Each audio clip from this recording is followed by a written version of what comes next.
friends, tonight, join us on an incredible journey, turning back the wheel of time thousands of years to set foot on the scorching sands of the Nile. We will come to a civilization that has shaped humanity's imagination through its great pyramids, its godlike pharaohs, and a complex spiritual world where the gods seem to watch your every move.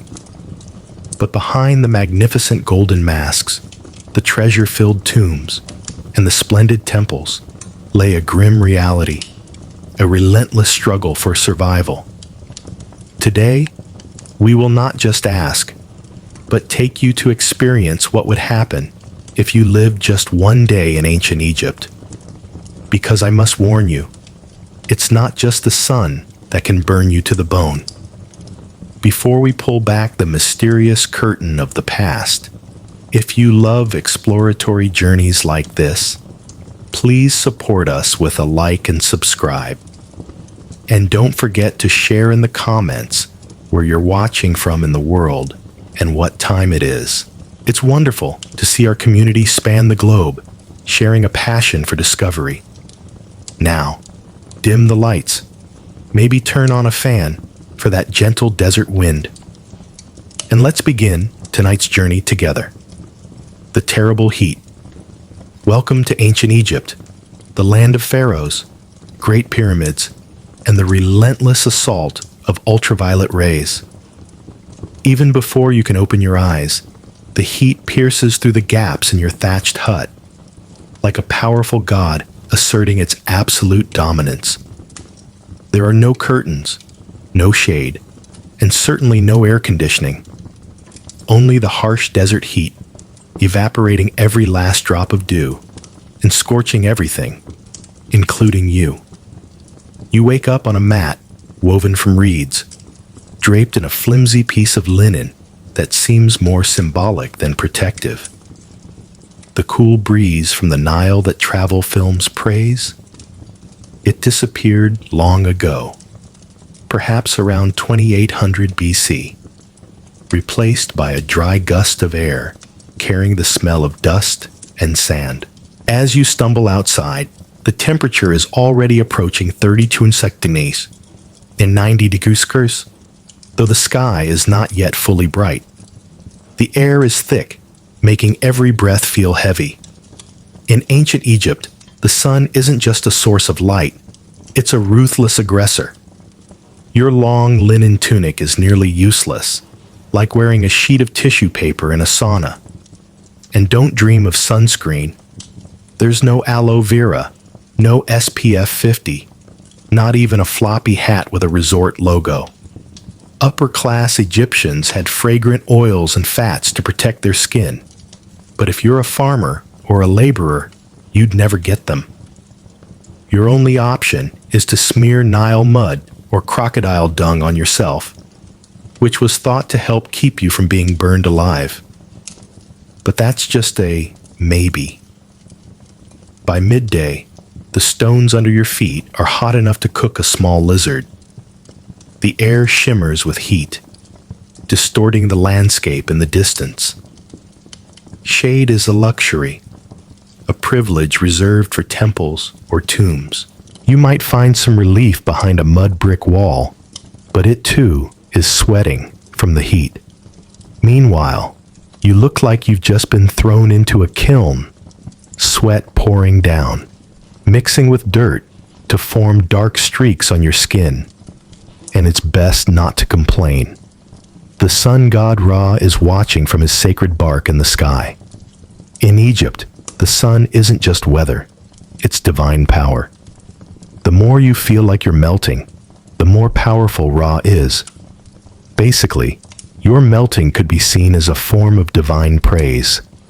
To survive a day here, you need constant water, humility, and a phenomenal tolerance for feeling like a rotisserie chicken. And that's just the morning.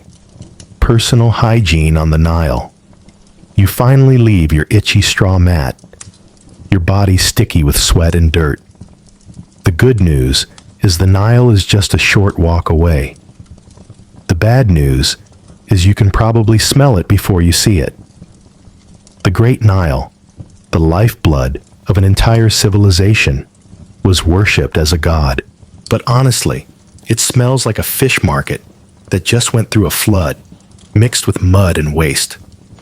The riverbank is a scene of vibrant chaos.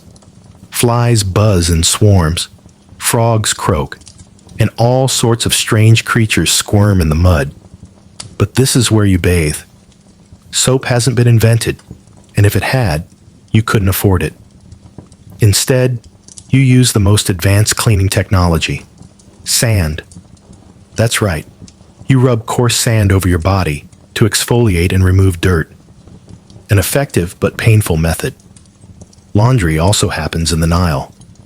Clothes are beaten against shoreline rocks while you silently pray a crocodile won't mistake them for a snack.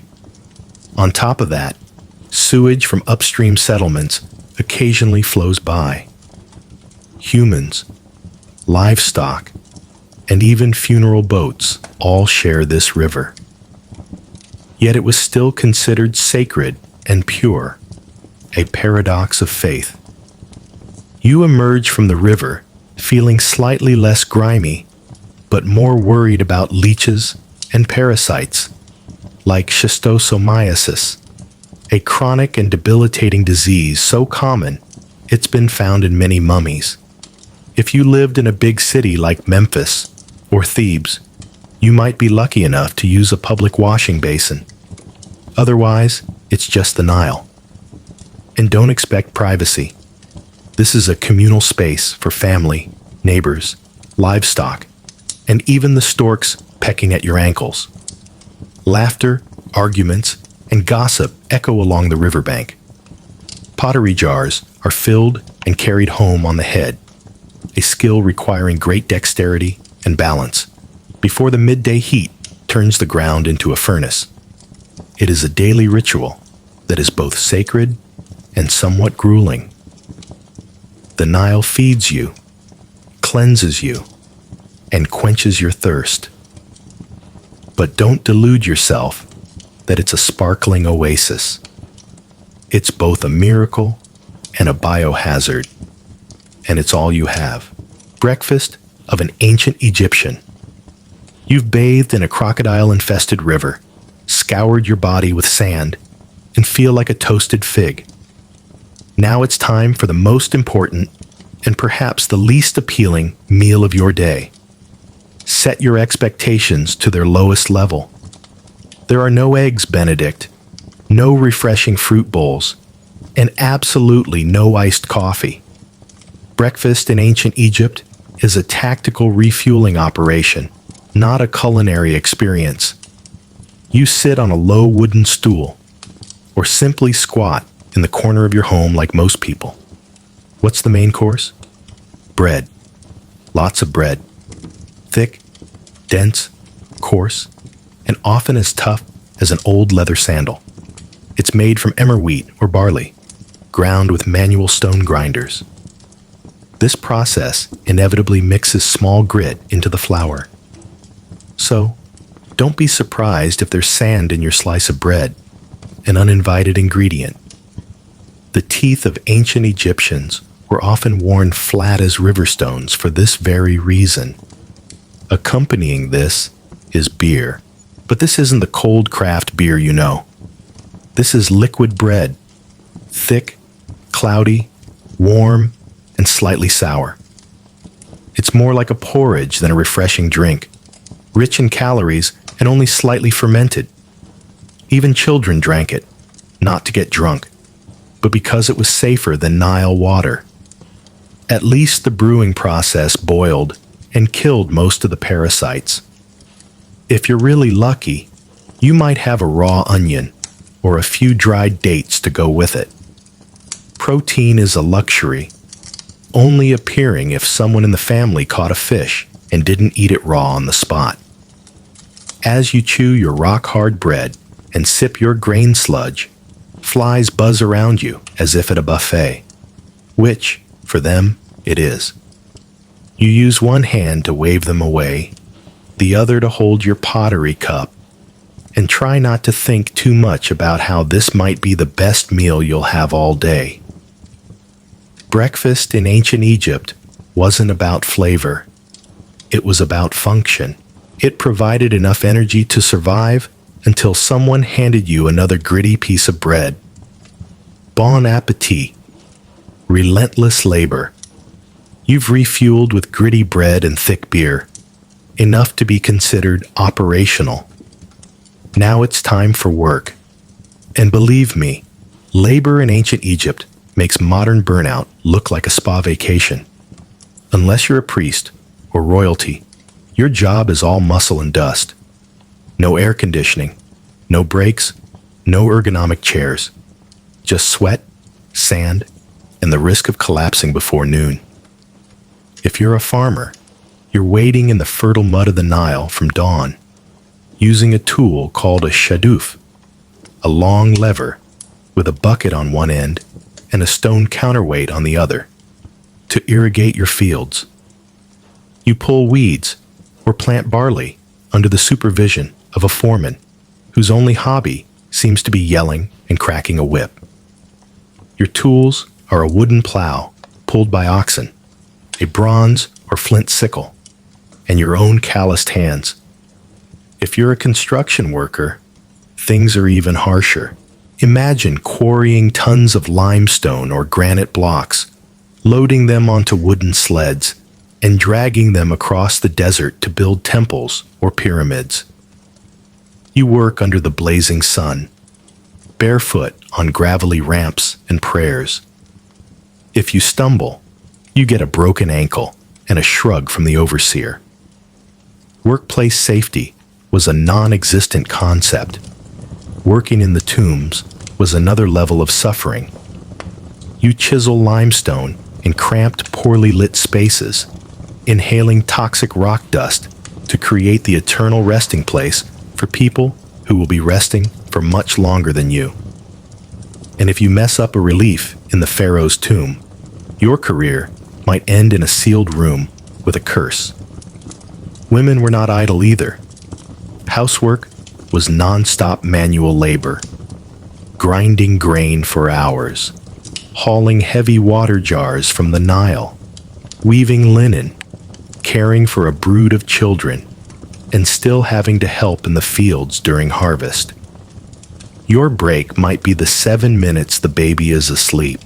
There was no concept of a weekend or a day off. The sun was your foreman. When it set, you trudged home half dead, your body aching and caked in dirt. Work in ancient Egypt wasn't just hard. It was endless. A full-body commitment to surviving from one day to the next until your body gave out. The pharaoh is divine. After a long day of sweating in the fields or on a construction site, you might be tempted to utter a complaint. Perhaps something small. This job is terrible. Or, why do I have to do this? Stop right there. Because in ancient Egypt, complaining wasn't just frowned upon. It could be considered treason, an offense against the very order of the universe. Why? Because your ruler wasn't just a king. He was a living God, an indispensable link between the human world and the divine realm. The pharaoh was not elected or simply born into a lucky family. He was the embodiment of Horus, the mighty falcon-headed god, son of the creator god Ra. He was chosen by the gods to rule Egypt, and most importantly, to maintain Ma'at, the core concept of order, truth, justice, and cosmic balance. Without the pharaoh, the world would fall into Isfet, chaos, darkness, and destruction. Therefore, every event in nature was tied to the pharaoh. If the Nile flooded at the right time this year, bringing fertile silt for a bountiful harvest, it was thanks to the pharaoh's favor with the gods. If not, perhaps you and the whole community hadn't prayed hard enough or had done something to displease the gods, and the pharaoh was suffering the consequences. Questioning his power was not just rude, it was blasphemy. Speaking ill of him could earn you a lashing, shackles, having your nose cut off, or an early trip to the underworld without any of your favorite grave goods. You saw his image everywhere, on colossal statues, on temple wall reliefs, on seals and coins. His name, written in a sacred cartouche, was chanted in daily rituals. In every mural, his image was larger, more majestic than all others. This wasn't artistic exaggeration. It was law, an affirmation of his divine status. And never expect to meet him.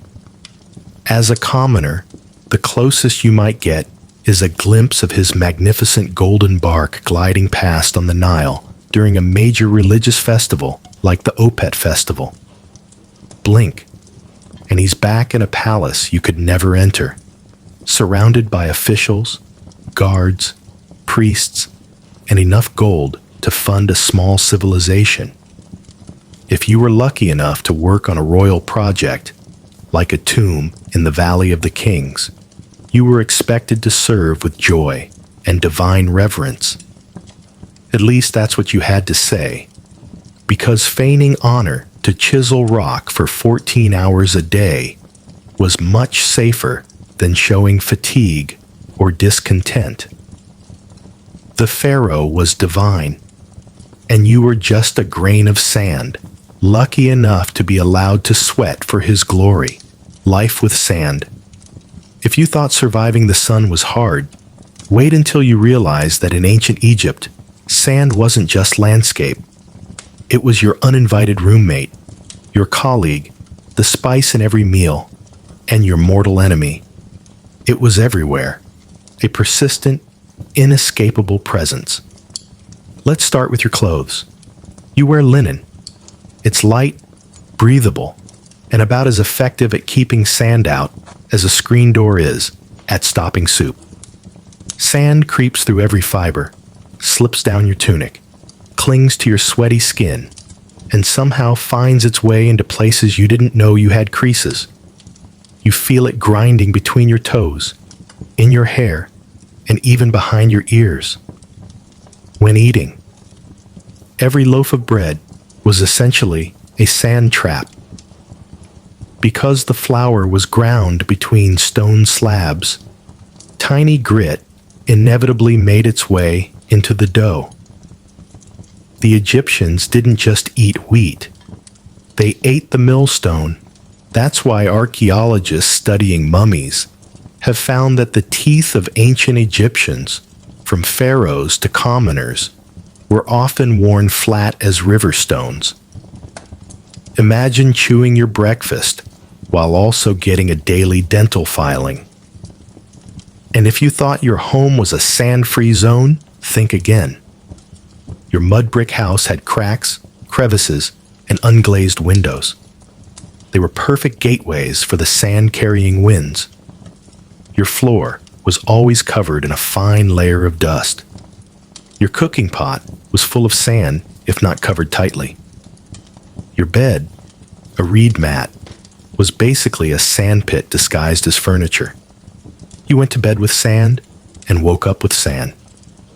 Most Egyptians went barefoot, meaning you were always one step away from turning the soles of your feet into a piece of cracked, calloused old leather. If you had footwear, it was usually a basic pair of sandals made from reeds or leather, a luxury not everyone could afford. Then there were the sandstorms, or khamsin. They were the Egyptian version of a slap from the gods. Suddenly, from the horizon, a wall of orange-yellow sand would roll in, swallowing the sunlight and turning day into an eerie twilight. One moment, you're talking to a friend. The next, you're spitting dust and feeling like someone dumped a beach in your eye sockets. Visibility drops to zero, and everyone around you becomes a coughing silhouette. In short, sand was the roommate that never left, the spice in every meal, and the silent enemy of your eyes, lungs, and dignity. It wasn't just the backdrop of your life, it was part of your body. And no, you couldn't wash it off. You already tried that in the Nile, which probably contained even more sand. Religion is the operating system. In ancient Egypt, religion wasn't an activity you engaged in on the weekend. It was the operating system for every aspect of life. Your job, your diet, your hygiene habits, your bedtime rituals were all shaped and governed by a complex pantheon of deities who seem to have very specific opinions about everything. First, understand this. The gods were everywhere. Every town, every village had shrines to dozens of different gods, each responsible for some critical function of existence. There was Ra, the supreme god who steered the sunbark across the sky each day. There was Thoth, the ibis-headed god of wisdom, who invented writing and was the scribe of the gods. There was Sobek, a fearsome half-man, half-crocodile god, who was both a protector of the Nile and a symbol of power and fertility. And there was Bastet, the graceful cat goddess, patron of the home, women, and music. You had no concept of personal freedom as we understand it today. Your daily routine revolved around pleasing and avoiding offending the gods. Wake up? You must thank Ra for defeating the chaos serpent Apep and bringing light for another day. Spill some beer? You must whisper an apology to Hathor, the goddess of joy and love. Stub your toe on a rock? You could only curse quietly, as a loud curse might attract the attention of a vengeful spirit. Before every meal, a small portion of food was offered to the ancestral gods. Before bed, you prayed that the god Seth, lord of storms and chaos, wouldn't throw your house into turmoil during the night. Even death was no escape. Funerals were multi-day events, where the deceased had to pass a series of tests, avoid fearsome demons, and prove they had lived a moral life, or risk being permanently erased. Speaking of the afterlife, the ancient Egyptians took it very seriously. You didn't just die and move on. You had to undergo a solemn judgment process in the Hall of Two Truths, which involved weighing your heart against a feather of Ma'at. If your heart was heavier with lies, cruelty, or perhaps stealing your neighbor's goat, you would be eaten by Ammit, a terrifying hybrid creature with the head of a crocodile, the body of a lion, and the hindquarters of a hippopotamus. So, even in death, you were still on probation. But here's the interesting part. This complex belief system wasn't depressing. It provided comfort and order. The Egyptians believed that life was part of a cosmic balance, and if you followed the rituals, respected the gods, and maintained Ma'at, you had a chance at a peaceful eternity, filled with food, family, and maybe a boat to sail on the eternal river. Of course, the richer you were, the more attention the gods seemed to pay you. The temples were massive, the priests were powerful, and the farmers? They just hoped the gods were feeling generous that day. Because in ancient Egypt, faith wasn't optional. It was your job description, your insurance policy, and your travel itinerary for the next life. Medicine. Between magic and medicine. So you've stepped on something sharp, been bitten by a scorpion, or developed an infection, which in ancient Egypt was basically a regular Tuesday. It's time to seek medical care. But don't expect a clean waiting room or a sterile environment. You're about to be healed by a combination of spells, herbs, and sheer optimism. First, you'd be taken to a SWNW, doctor. And to be fair, they were among the most advanced physicians in the ancient world. They had bronze surgical tools, detailed medical texts like the Ebers, and Edwin Smith papyri, and a decent understanding of anatomy, largely thanks to the process of mummification. But here's the catch. Science in ancient Egypt always came with a heavy dose of magic. You're given an ointment made of honey, moldy bread, and crushed herbs. Scientifically, honey is indeed antibacterial, and the mold on the bread had early penicillin-like properties, so it worked. But before applying the medicine, the healer would chant a protective spell, invoking gods like Isis or Sekhmet, just to be safe.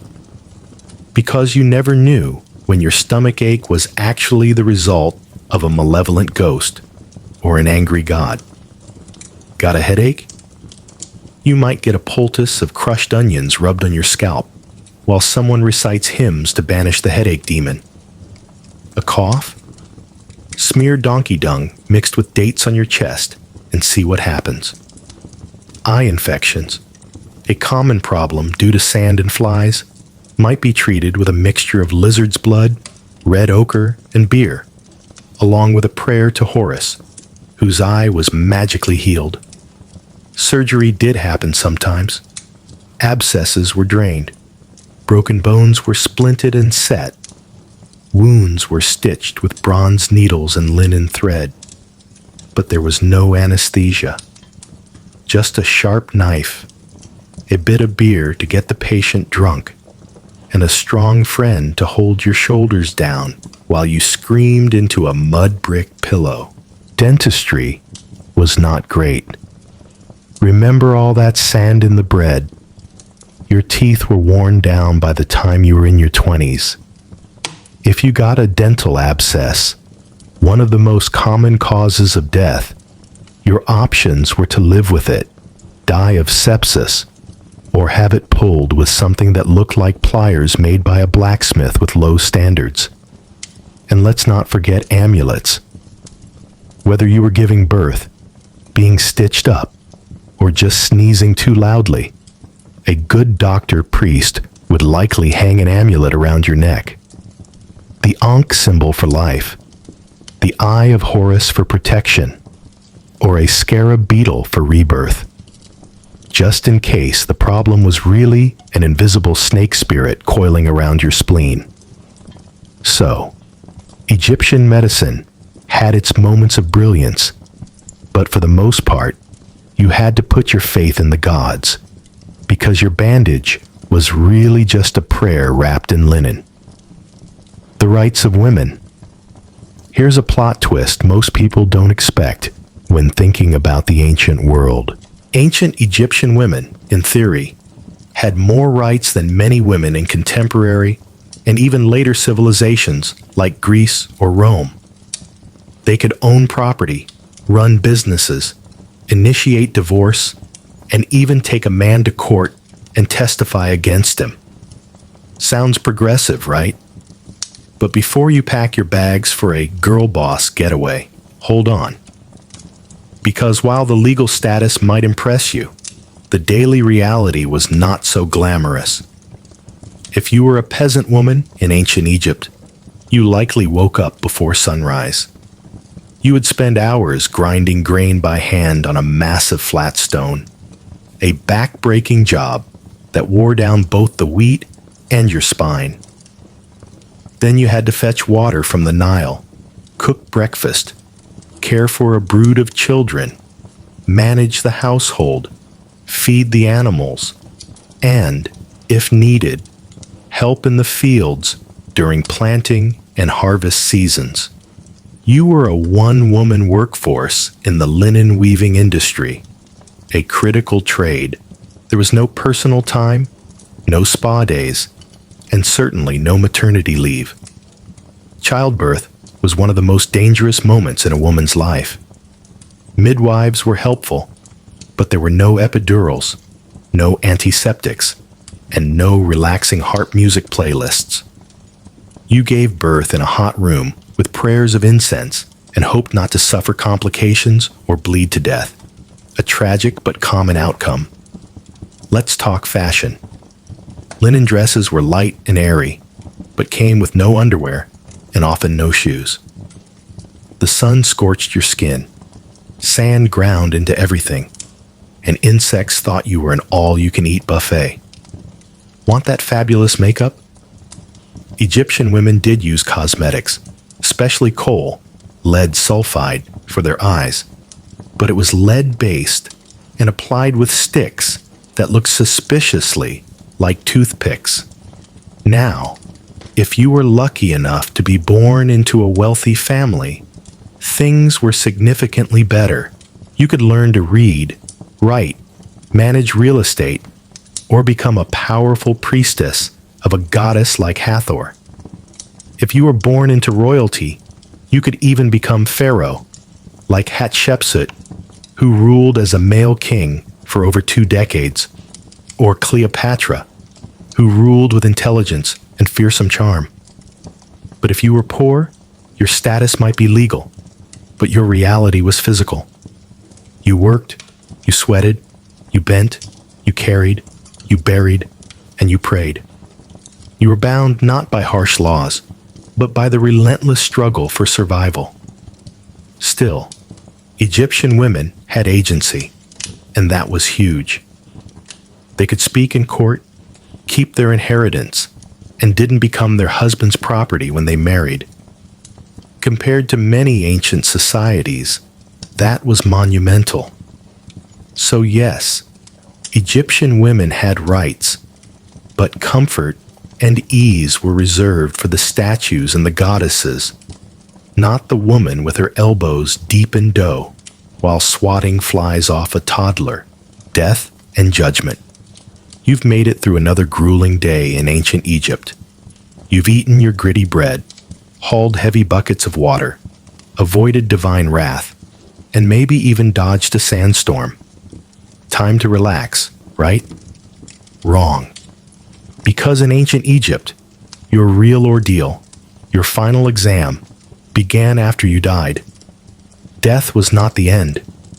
It was the beginning of a complex bureaucracy, a multi-stage journey through the perilous underworld known as the Duat. And if you thought your work supervisor was strict, wait until you meet the gods of judgment. First, your soul, comprised of the Ka, life force, and Ba, personality, would be led by the jackal-headed god Anubis, patron of embalming, to the Hall of Two Truths. Here, before a tribunal of 42 terrifying gods, each representing a specific sin, you had to perform the negative confession, one of the oldest legal texts in history. You had to declare your innocence of each sin. I have not stolen. I have not lied. I have not killed. I have not hidden my neighbor's donkey, while hoping the gods believed you. Then came the most critical test, the weighing of the heart. Literally, your heart, believed to be the seat of conscience and soul, was removed and placed on a scale. On the other side of the scale was the feather of Ma'at, the symbol of truth, justice, and balance.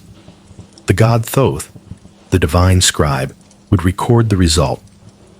If your heart was as light as or lighter than the feather, it meant you had lived a pure and moral life. But if your heart was heavier than the feather, even by a little, due to lies, cruelty, or greed, it meant you had lived a sinful life, and the penalty was total annihilation. Enter Amit, the devourer of the dead, a horrific hybrid creature, part lion, part crocodile, part hippopotamus. She didn't imprison you. She didn't fine you. She ate your soul, destroying it for all eternity. No afterlife, no second chances, just permanent non-existence, which in a culture obsessed with eternity was the ultimate punishment. If you passed, congratulations. Horus would lead you before the throne of Osiris, king of the underworld, who would welcome you into the field of reeds, Aru, an idealized, peaceful version of Egypt where your soul lived forever with boats, bountiful harvests, family, and presumably fewer sand fleas. But the stakes were high. That's why Egyptians were obsessed with tomb preparation, complex funeral rites, and magical texts like the Book of the Dead, a spiritual cheat sheet filled with prayers, spells, and helpful tips like don't offend the crocodile god. So yes, the afterlife could be beautiful, but only if you lived your life very carefully. One ill-timed curse, one unpaid temple tax, and your next stop was lunch for Amit. Sleep well. Attire, linen, and bare feet. If there was one small mercy in the harsh life of ancient Egypt, it was blessed, breathable linen. Your entire wardrobe and everyone else's, from pharaoh to farmer, was made from this fabric derived from the flax plant. It was light, cool, and allowed your skin to breathe in the searing heat. That's the good news. The bad news is that's where the comfort ended. Whether you were a farmer, a stonemason, a priest, or a street vendor, you wore the same basic outfit every day. For men, it was a short white kilt or a simple loincloth wrapped around the hips. For women, it was a straight, sleeveless linen sheath dress that hugged the body, sometimes held up by two straps over the shoulders, sometimes not. If you were upper class, you might have elaborate pleats, beaded details, or fancy dyed patterns. If you weren't, it was plain white or a slightly grayish shade, depending on how long it had been since laundry day. Oh, and laundry day. You're washing your clothes by hand in the Nile, beating them against rocks while hoping a hippo doesn't pop up mid-cycle and decide you're trespassing. Most people went barefoot. Sandals made from palm leaves, woven reeds, or leather were reserved for special occasions or for high-ranking officials and temple priests. So, unless you were royalty, prepare to spend your days with hot sand between your toes and possibly a sharp rock in your heel. Accessories? Sure, but mostly functional. Amulets of stone or pottery to ward off evil spirits. Beaded collars to show status. And eye makeup made from kohl, galena powder, wasn't just for beauty. It helped reduce the glare from the sun and was believed to have antibacterial properties, preventing eye infections. That's right, even eyeliner had a practical purpose in ancient Egypt. But no matter how well you dressed, the insects didn't care. Flies, mosquitoes, sand fleas, they saw your airy outfit as an open invitation. You walked around all day constantly swatting and praying. Your linen didn't cling to you like a wet curtain when the sun reached its peak. And of course, your attire didn't change with the seasons, because Egypt didn't really have distinct seasons beyond hot season and slightly less hot season. So your linen outfit was basically your year-round uniform, whether it was 43 degree, 110 degree, or a chilly 21 degree, 70 degree evening. So yes, Egyptian clothing was light, elegant, and far more comfortable than the heavy armor and wool tunics the Romans would later wear. But don't let the breezy outfits fool you. Because no matter how flowy your tunic was, your life was still weighed down by labor, hot sand, and swarms of insects that refused to respect your personal space. Lifespan and preparing for death, you've survived another scorching day in Egypt, hauling bricks, dodging sandstorms, and praying your loincloth doesn't disintegrate mid-stride. But in ancient Egypt, survival was always temporary. Because no matter how tough you were, you probably wouldn't live past the age of 35. Let's break it down. If you made it past childhood, which was a remarkable achievement, Given the very high infant mortality rate from disease and poor sanitation, you were thrust straight into adulthood at age 13 or 14. Work, marriage, and child rearing all started early because, frankly, you were on a deadline. You could die from heat stroke, or a small cut that got infected, or complications during childbirth, or a crocodile attack while fetching water, or a scorpion sting while you slept, or from eating bad bread. And forget antibiotics. If you got a fever, your best treatment was honey, herbs, and hoping the gods didn't have other plans for your soul. But here's the thing. Egyptians didn't fear death. They planned for it. In fact, they planned for it better than most people plan for retirement today.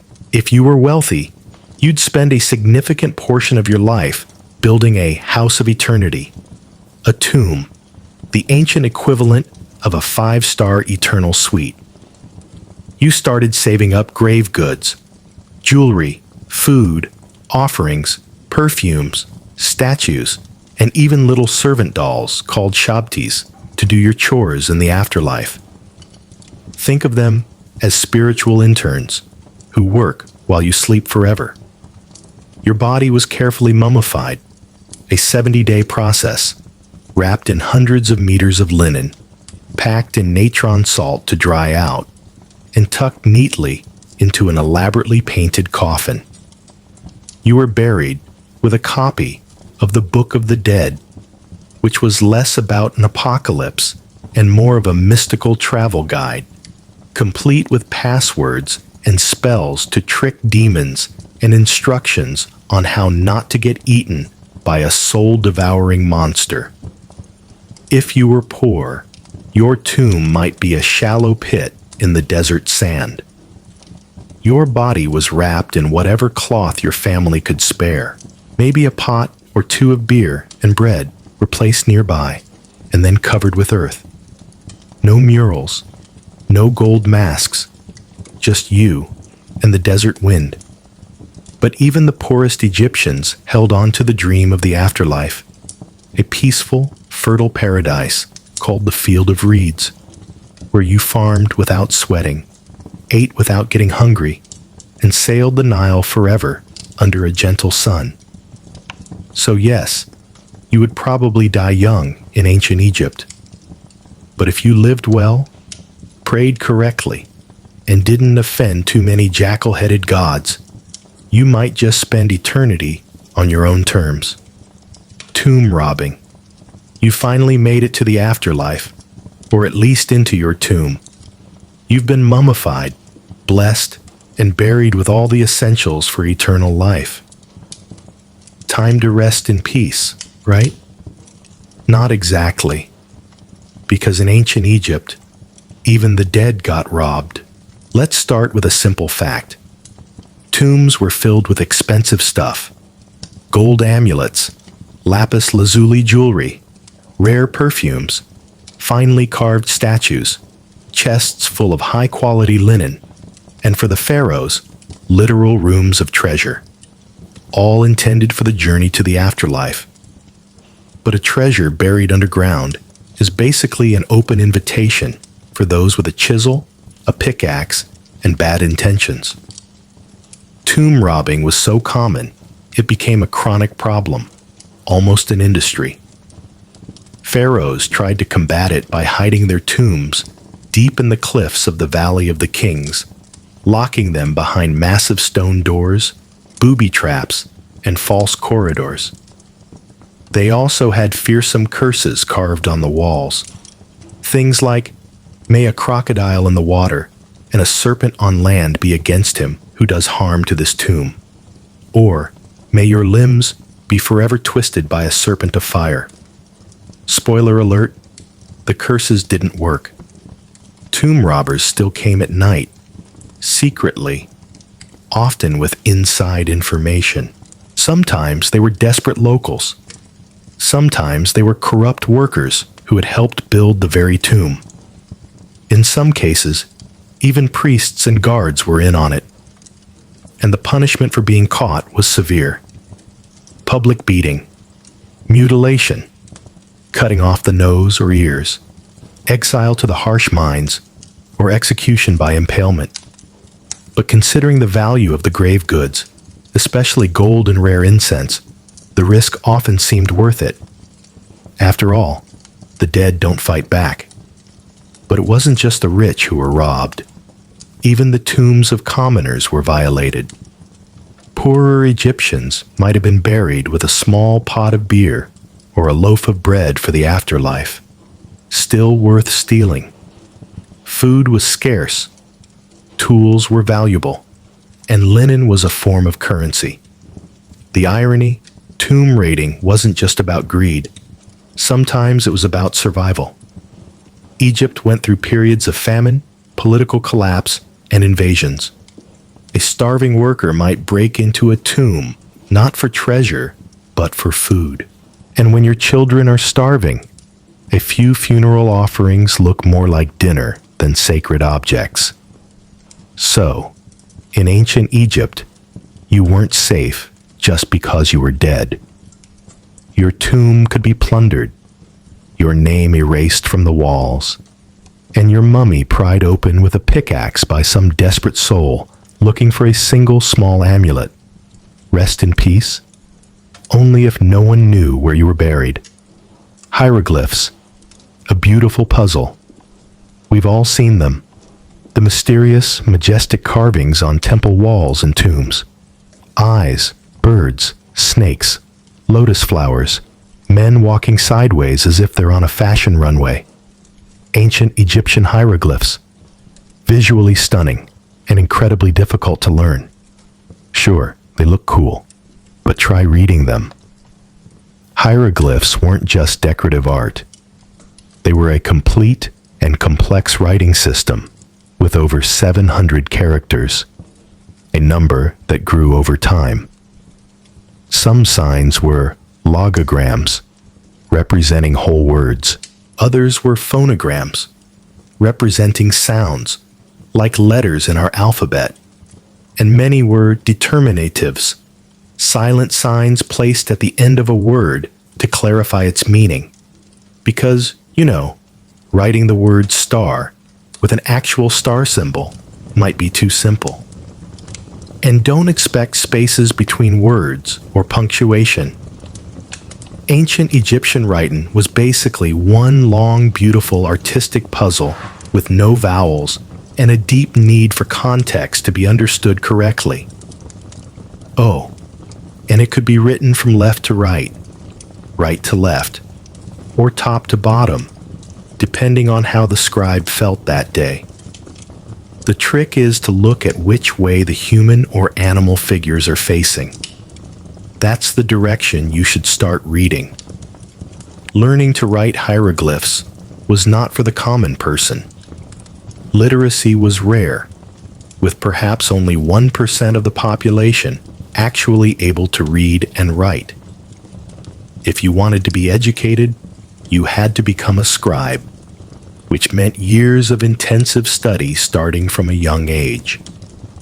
You'd have to memorize hundreds of symbols, copy endless papyrus scrolls, and practice so much that your hand would probably cramp into a claw by age 15.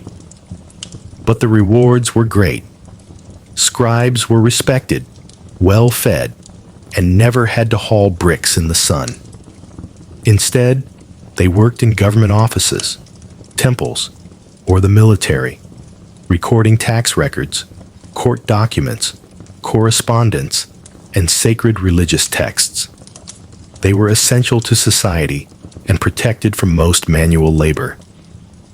In a world where writing was power, scribes ruled quietly from the shadows. For the rest of the population, writing was something magical. Literally, hieroglyphs were believed to have sacred power. To write someone's name on a statue would preserve their soul. To erase a hated pharaoh's name from monuments was an act of complete spiritual annihilation, a damnatio memoriae. So yes, Spelling really mattered. So, while hieroglyphs might look like ancient emojis, they were more like a linguistic Rubik's Cube wrapped in mythology, mathematics, and mystery. Beautiful? Yes. Easy to learn? Absolutely not. 1. A school day for an Egyptian child. For the vast majority of children in ancient Egypt, childhood was a crash course in manual labor, learning to farm, herd livestock, or help with household chores. But for a lucky few, those born into families of nobles, officials, or priests, the path was entirely different. Their path led to the Per Ankh, the House of Life, the school for future scribes. A schoolboy's day, as girls were rarely formally educated, began very early. He would wake up, eat a quick breakfast of bread and diluted beer, and walk to school, usually located within the precinct of a large temple. There were no backpacks or uniforms. He only carried his writing kit, a wooden palette with 2 wells for black ink, made from soot, and red ink, made from ochre, a small water pot for mixing, and a few reed pens sharpened to a point. The classroom had no desks or chairs as we know them. Students sat cross-legged on the floor, placing broken pieces of pottery or flat limestone flakes, called ostraca, on their laps to practice writing. Papyrus was expensive and reserved for important assignments or when a student had achieved mastery. The teacher, an experienced scribe, was a respected but also incredibly strict figure. Discipline was enforced with a reed cane, and the famous proverb of the time was, "A boy's ears are on his back. He listens when he is beaten." Laziness or lack of focus was punished immediately. The curriculum was demanding. First, the boy had to memorize hundreds of complex hieroglyphic characters, along with the faster, cursive form called hieratic, used for everyday texts. The primary exercise was copying. He would copy classic texts over and over, from mythological stories about gods like Horus and Seth, to works of moral literature like the Instructions of Amenemope, and especially the Satire of the Trades, a text that praised the easy life of the scribe and denigrated the hardship of all other professions. In addition to writing, he learned basic mathematics to calculate taxes, measure land, and gain knowledge of history, geography, and religion. He had to know the names of the gods, the important rituals, and the history of the great pharaohs. The pressure was immense, as his future depended entirely on his ability to master the reed pen. Graduation meant a comfortable life, respect, and freedom from manual labor. Failure meant a return to the hoe and the plow. Even for children, the pressure from the gods and society was palpable. Life in the city of Thebes. Welcome to Thebes, the city of 100 gates, the religious and sometimes administrative capital of Egypt during the New Kingdom. This was not a quiet village by the Nile. This was a vibrant, noisy, and colorful metropolis, a center of power, faith, and commerce. City life was tightly organized. Neighborhoods were often divided by profession. You could walk through the silversmith's quarter, hearing the rhythmic tapping of hammers as they crafted exquisite jewelry for the nobility. A little further on was the stonemason's quarter, dust filling the air as they created statues and stelae. Near the river was the papyrus maker's district, with the distinctive smell of reeds being soaked and pressed dry. Each neighborhood had its own rhythm and sound. The city was managed by a complex bureaucracy, headed by the vizier, the second most powerful person after the pharaoh. Smaller administrative officials were responsible for collecting taxes, overseeing public works, and maintaining the law. They were respected, but also lived in constant fear. A mistake in tax calculation, an accusation of corruption, or simply offending someone more powerful could lead to their dismissal, confiscation of property, or physical punishments, like having their nose cut off, a permanent disgrace. A network of canals crisscrossed the city, not only for irrigation, but also as waterways where small boats ferried goods and passengers. The market was the heart of the city, a bustling place of sounds, colors, and smells.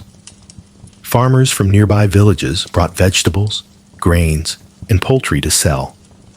Fishermen displayed fresh catches from the Nile. Traders from Nubia and the Levant brought luxury goods like ivory, ebony, and incense. In the narrow alleys, you would find weaving workshops where women sat weaving fine linen cloth. And of course, there were the humble taverns. This was where laborers gathered after a long day's work, drinking beer, playing the game of Senet, and most importantly, where gossip and news spread faster than a papyrus scroll could be unrolled. From an official's affair to rumors of a new curse in a tomb, everything was discussed animatedly here. Thebes was not just a city of temples and tombs. It was a living, breathing organism, pulsating with the rhythm of thousands of ordinary people. Temples and high religion. While the city outside buzzed with worldly life, inside the high walls of great temples like Karnak or Luxor, another world existed, one of solemnity, ritual, and direct connection with the gods. Let's follow a Wab priest, a purification priest, to see how his day unfolded. His journey began long before dawn, in the quiet darkness of the priest's living quarters. Purification was paramount. He had to shave all the hair from his body, a symbol of purity. Then he would bathe in the temple's sacred lake, don a pure white linen garment, and wear sandals made of papyrus. He was not allowed to wear leather, as it came from dead animals and was considered impure. As the first rays of dawn appeared in the east, the rituals began. The great door of the main sanctuary, where the statue of the god, for example, Amun-Ra, was housed, was open to the sound of deep, resonant chanting. The air was thick with the scent of myrrh and frankincense burned in bronze censers. Only the highest-ranking priests were allowed to enter the sanctuary. Our Wab priest might only stand in the outer court, performing supporting duties. The morning ritual was a meal for the god. The priests would awaken the statue, dress it in new linen cloths, apply cosmetics to it, and offer the finest foods: bread, roasted meat, fruits, wine, and beer. They believed the Ka, life force, of the god would absorb the essence of these foods. After the ritual, the food would be distributed among the priests for consumption, one of their greatest privileges. Throughout the day, rituals continued on a strict schedule. The sound of hymns and prayers echoed through the halls. The temple walls were not just stone. They were great books, densely inscribed with prophecies, magical formulas, and meticulous records of astronomical phenomena like eclipses, the appearance of stars, or the flood level of the Nile. The temple was not just a place of worship. It was an observatory, a library, a scientific center of the ancient world. For a priest, life was a complete devotion. It required discipline, deep knowledge, and an unshakable faith. In return, they lived under the protection of the gods, enjoyed privileges that ordinary people could never have, and played a central role in maintaining the balance of the universe. Border soldiers, far from the splendor of Thebes and the solemnity of the temples, were the harsh frontiers of the empire. At a sturdy mud brick fortress like Buhen on the southern border with Nubia, the life of a soldier was entirely different.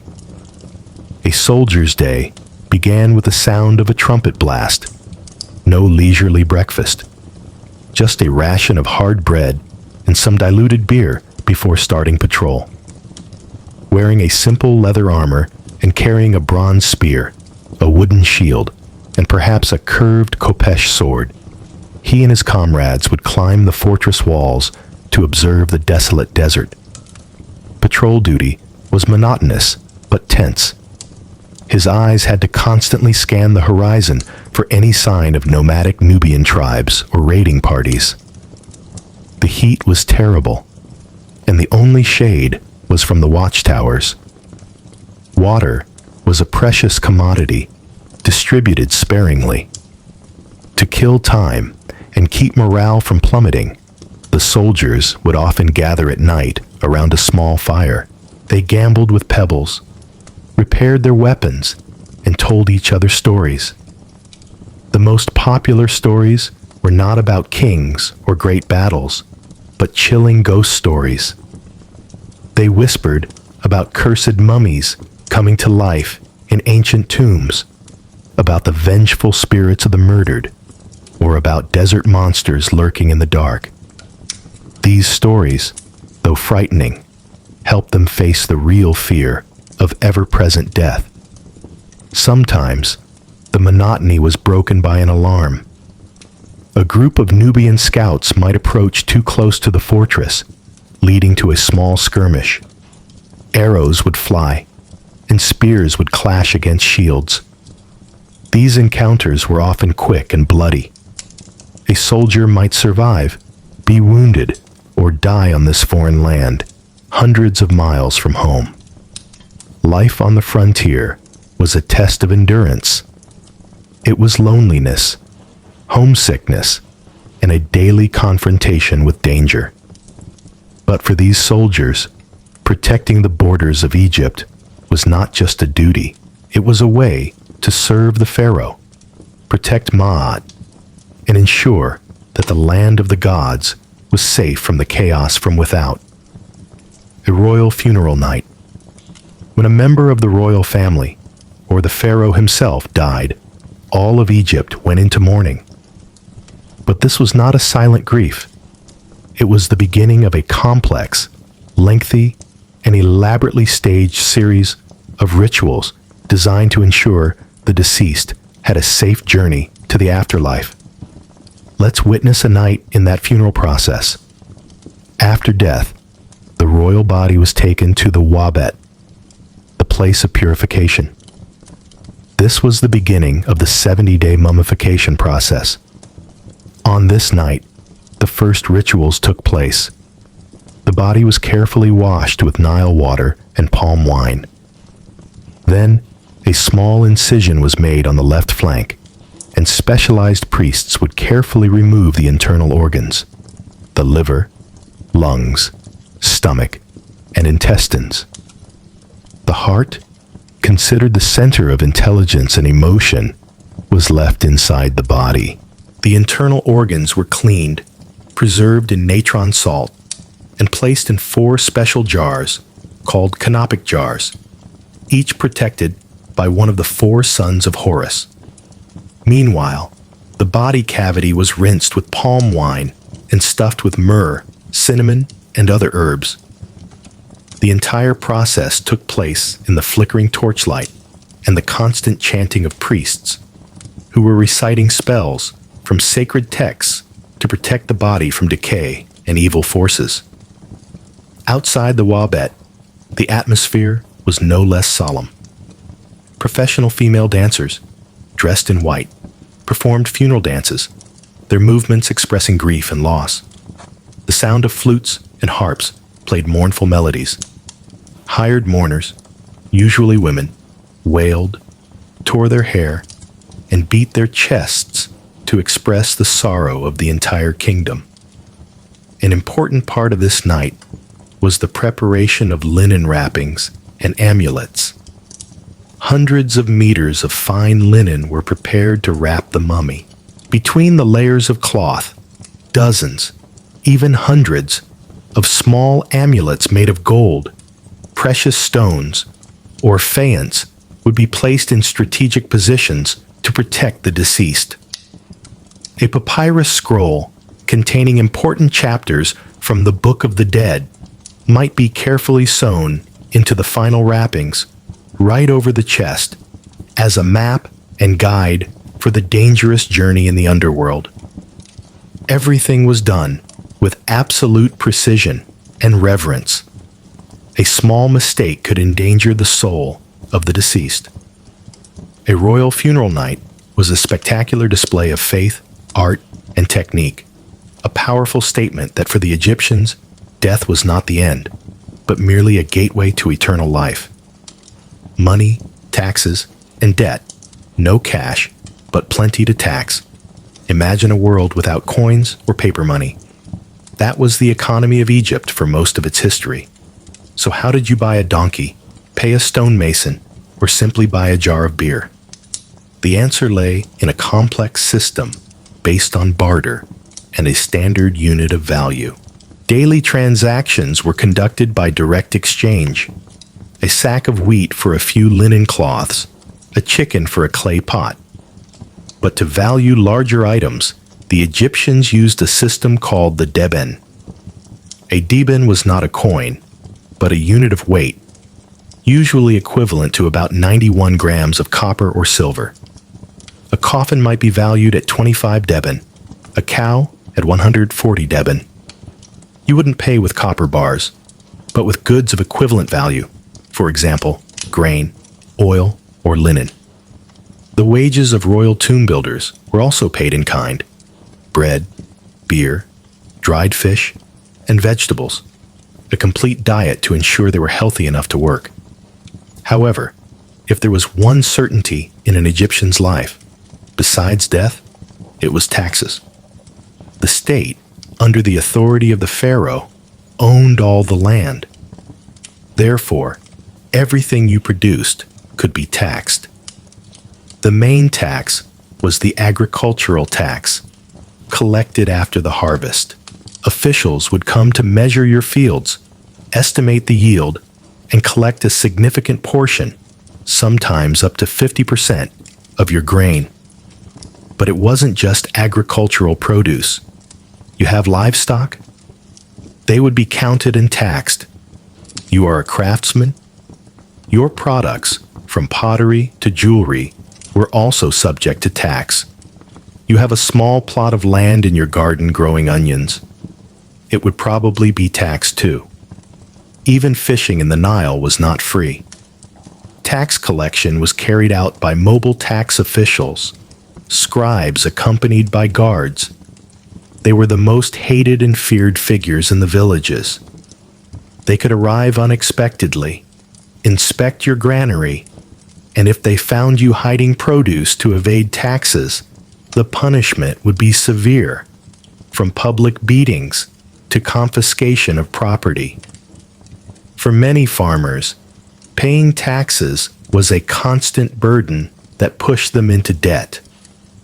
Unpaid debt could lead to forced labor, or even the loss of freedom. In this cashless world, the scribes' books and the guards' batons were the supreme ruling forces. The logistics of the pyramids. We often marvel at the scale of the pyramids, but rarely think about the enormous logistical apparatus behind them. How do you feed, manage, and organize tens of thousands of workers for decades to build such a massive structure? It was a feat of management even more astounding than the architecture itself. Take the Giza Plateau, for example. Archaeologists have discovered a vast workers' city nearby, a perfectly planned complex with housing, warehouses, bakeries, and breweries. These were not shackled slaves. They were skilled laborers and farmers conscripted during the Nile's flood season, when agriculture was impossible. So who fed this army of labor? Giant bakeries operated day and night, producing thousands of loaves of bread daily. Breweries brewed thousands of liters of thick, calorie-rich beer, which was both food and drink. Large warehouses stored grain, dried fish, lentils, and other necessities, transported from all over Egypt. Scribes meticulously recorded every sack of grain that came in and every loaf of bread that went out, ensuring there was no waste or fraud. The workers themselves were incredibly organized. They were divided into crews, called ZA, each of about 200 men, and these crews were further divided into smaller gangs. Interestingly, they named their teams. Graffiti found inside the pyramids reveals proud and playful names like the Drunkards of Menkaure or the Friends of Khufu. These names show a sense of camaraderie, competition, and a bit of humor amidst the hard work. Each block of stone transported from the quarry was also marked with red ink, noting the name of the work gang that had quarried it.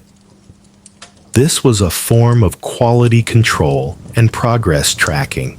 These inscriptions, though just logistical notes, are messages across time, showing us the real people behind the great monuments. They were not anonymous phantoms. They were people with names, teammates, and pride in their work, no matter how arduous it was. The logistics of the pyramids are a testament to the extraordinary organizational capacity of the ancient Egyptians. Sex and marriage, written tastefully. In a society dominated by strict religious rules, one might think that matters of love, sex, and marriage were also tightly controlled. But the reality was surprisingly more modern than we might imagine.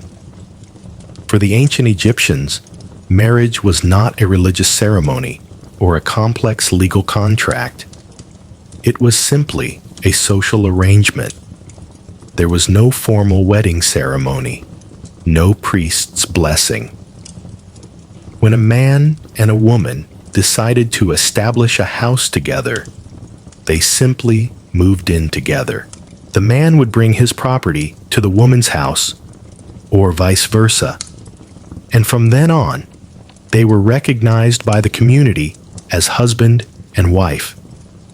The main purpose of marriage was to have children, especially sons, to carry on the family line and perform funeral rites for their parents.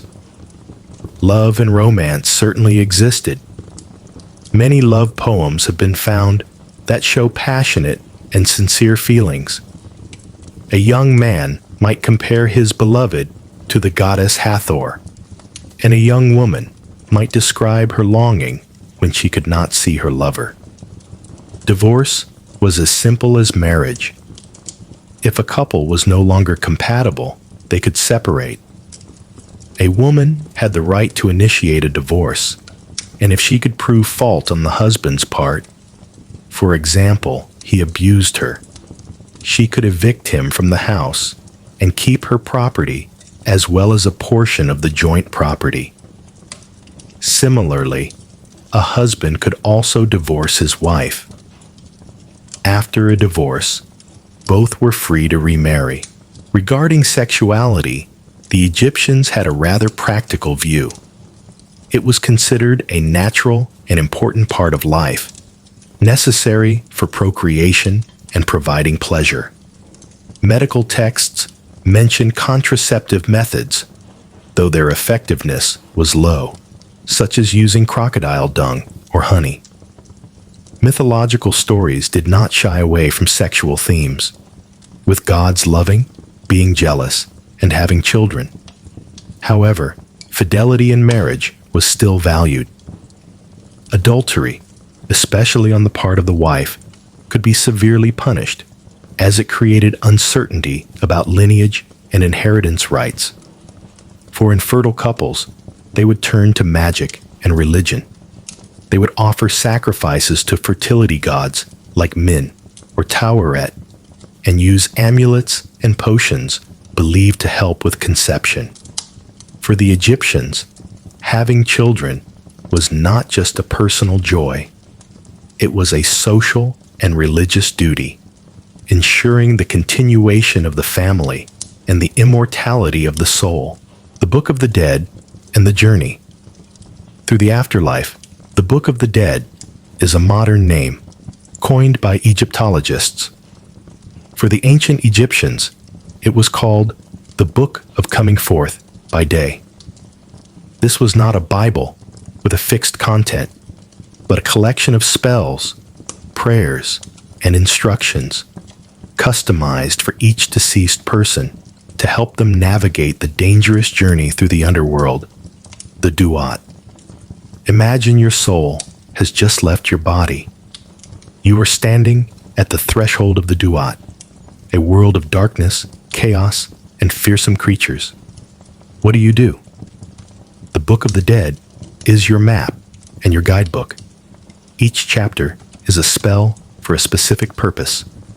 There's a spell to open the mouth of the mummy, allowing the soul to speak and eat in the afterlife. There is a spell to bypass the terrifying gatekeepers, each with a secret name you must know to pass. There is a spell to avoid walking upside down or eating filth, and there are important spells to transform into different animals, like a swallow to fly freely, or a crocodile to have strength.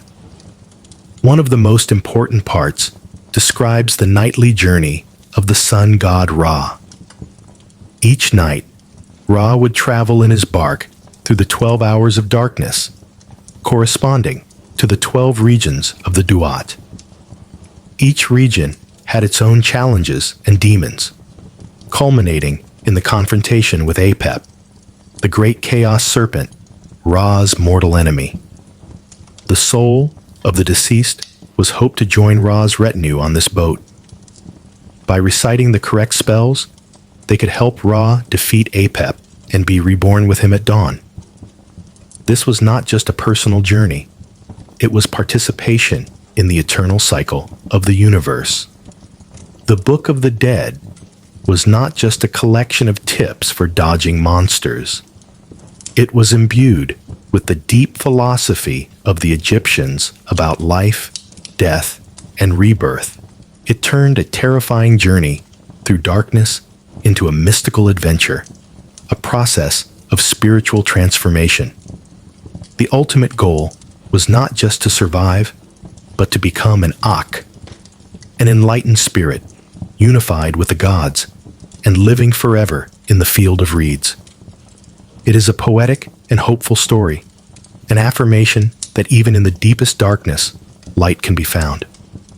After 14 chapters on heat, hunger, superstition, and manual labor, it's time to ask the big question.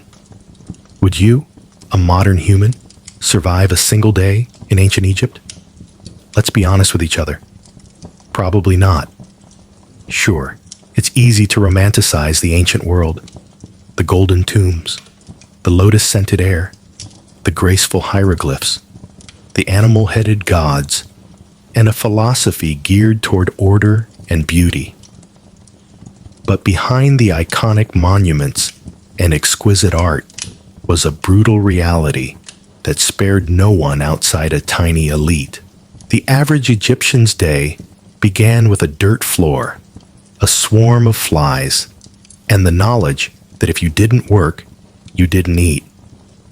You walked barefoot on scorching sand, hauled water from a parasite-filled river, cooked on an open fire, and lived cheek by jowl with insects, smoke, and livestock. You worried about disease, about divine punishment, and about whether a snake might crawl onto your sleeping mat in the night. You had no toothpaste, no antibiotics, no retirement plan. And if you were lucky, you might own 2 linen outfits. You served a god king who could take your land with a decree, a climate that cooked your skin by noon, and a religion that required you to pass a literal divine exam after you died, just to get into the good version of the afterlife. Let's not forget the things you didn't have. No antibiotics, no sunscreen, no privacy, no plumbing, no painkillers, and no easy way out. You were born into your class, and that was that. No upward mobility, no career changes, no concept of finding yourself. You were a scribe, a farmer, a laborer, a mother, a servant, or dead. And yet, despite all this, the ancient Egyptians were not miserable. They had a profound belief in their gods, in their purpose, and in the beauty of life. They loved music, dancing, food, family, and festivals. They told jokes. They painted. They imagined eternity with enough clarity to build stone monuments that still stand today. They had an incredible resilience. But for a modern person, without air conditioning, filtered water, Advil, sneakers, and a smartphone, you would likely break before the second sandstorm hit. So, no, you wouldn't survive a day in ancient Egypt. But that's okay, because they survived for thousands of years. And maybe, just maybe, that's why we still talk about them, still marvel at what they created, and still try to decode their mysteries. Part 2. The Temple of the Feathered Serpent. In the heart of ancient Teotihuacan, one pyramid refuses to be forgotten. Its surface is adorned not with peaceful symbols of faith or gentle gods, but with snarling, open-mouthed stone serpents, dozens of them. They jut out from the temple's facade as if frozen mid-strike, fangs bared, eyes wide. This is the Temple of the Feathered Serpent, known to many by its later name, the Temple of Quetzalcoatl. But unlike most temples that reach for the sky in reverence, this one feels different. It feels predatory. From the moment you approach, there is an eerie sense that you are being watched. The stone serpent heads are not just decorations. They are warnings, symbols of a divine fury. And beneath their gaze, something horrific once took place. Excavations over the past few decades have revealed something archaeologists did not expect.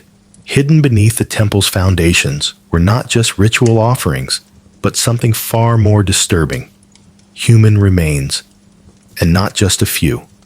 Over 200 bodies, many of them decapitated, their hands tied behind their backs. Young men, likely warriors, buried in groups, sacrifices arranged with mathematical precision. Some were buried with obsidian knives beside them, others with necklaces made of human teeth or jewelry crafted from jawbones. They were not just thrown into the ground. They were deliberately placed in symbolically significant positions. This was clearly not a mass grave. It was a message, a sacred transaction carved in stone and sealed in blood. But what belief system would justify such horror? Who demanded so many lives be taken at once? The Temple of the Feathered Serpent was not just a religious building. It was a theater of power, a place where rulers combined cosmology, warfare, and fear to maintain control over a city of more than 100,000 people. And this ritual bloodshed may have been the price to keep the cosmos in balance. As you stand before this temple today, staring into the eyes of those stone serpents, you are not just looking at art or architecture. You are looking into the eyes of a civilization that believed the gods needed blood, and they had every right to provide it. But who were the people who ordered such violence and vanished without a trace? The answer lies in the shadows of Teotihuacan. Teotihuacan, where the gods were born. Before the mighty Aztec Empire, before the Maya carved their cosmic calendars into stone, there was a city unlike any other in the ancient Americas, Teotihuacan. Its name, given by the later Aztecs, means the place where the gods were born. And as you walk its vast avenue of the dead, flanked by pyramids that touch the sky, you begin to understand why, at its peak, around 100 to 250 AD, Teotihuacan was a sprawling metropolis of over 100,000 people, making it one of the largest cities in the world at the time, rivaling ancient Rome, Alexandria, and Chang'an in scale and influence. It was a meticulously planned city, wide avenues, a grid-like street plan, apartment compounds for multi-generational families, multi-story structures made of volcanic stone. And at the heart of it all, 3 colossal pyramids: the Pyramid of the Moon, the Pyramid of the Sun, and the Temple of the Feathered Serpent. But here is what sets Teotihuacan apart. No one knows who built it. Seriously, to this day, we do not know the name of the people who constructed this place. We don't even know what they called themselves. There are no written records, no kings' names carved in stone. Teotihuacan appears to have been a society ruled not by a single king, but perhaps by a council, a theocracy, or something entirely alien to our understanding of ancient power. And despite their anonymity, their influence was immense. Evidence of Teotihuacan's power has been found hundreds of miles away, from the Maya cities of Tikal and Copan to the distant Zapotec capital of Monte Alban. Obsidian blades, pottery styles, murals, and even political intervention. In one case, emissaries from Teotihuacan may have helped topple a local Maya king to install a ruler more favorable to their interests. But how did they maintain such a vast network? How could a city with no known writing system command such authority across Mesoamerica? The answer may lie in how they fused cosmic ideology with statecraft. Their temples were not just places of worship. They were instruments of control, perfectly aligned with astronomical events, serving as theaters of ritual sacrifice and reminding every citizen and every visitor that Teotihuacan was not an ordinary city. It was the axis of the world, a sacred engine that kept time, fate, and blood flowing in sync. And at the center of it all was the temple of the feathered serpent, the feathered serpent god. To understand the temple, you must first understand the god to whom it was dedicated, the feathered serpent. Known to the later Aztecs as Quetzalcoatl and the Maya as Kukulkan, this figure is one of the most enigmatic deities in all of Mesoamerican mythology. But in Teotihuacan, centuries before the rise of the Aztecs, the feathered serpent was already a central, possibly supreme, divine force. But here's the paradox. What kind of god is both a serpent and a bird? Think about it. Snakes slither through the underworld. They shed their skin, symbolizing rebirth, duality, and death. Birds fly high in the sky, closer to the sun, representing freedom, divinity, and the life-giving wind. To combine the two, earth and sky, death and life, chaos and order, is to create something utterly cosmic, something terrifyingly powerful. The feathered serpent was more than just a god. He was a bridge between worlds. On the temple's facade, carved in deep relief, we see dozens of his images. Bulging eyes, bared fangs, feathered headdresses. Some historians believe these images represent the god himself. Others argue they are warriors or priestly figures decorated with the divine symbol to signal their power. Either way, they are everywhere. The temple is smothered in these serpent-bird hybrids, as if the very structure breathes with a sacred presence. But the feathered serpent was not just a god of the heavens. He was intimately connected to sacrifice. Blood was the fuel that kept the cosmos in motion. And Quetzalcoatl, though later remembered as a gentle, civilizing god, had a much darker role in Teotihuacan. He demanded offerings, and not just of corn or incense, but of life itself. In some myths, he descended into the underworld to retrieve the bones of the dead and create humankind. But to bring life from death, there had to be an exchange. The gods had sacrificed themselves for humanity, and in return, humans were expected to do the same. The Temple of the Feathered Serpent was not just a monument of faith. It was a cosmic engine designed to link the heavens, the earth, and the underworld through ritual. Every stone, every serpent head, every buried victim fed that system. Teotihuacan did not just worship the feathered serpent.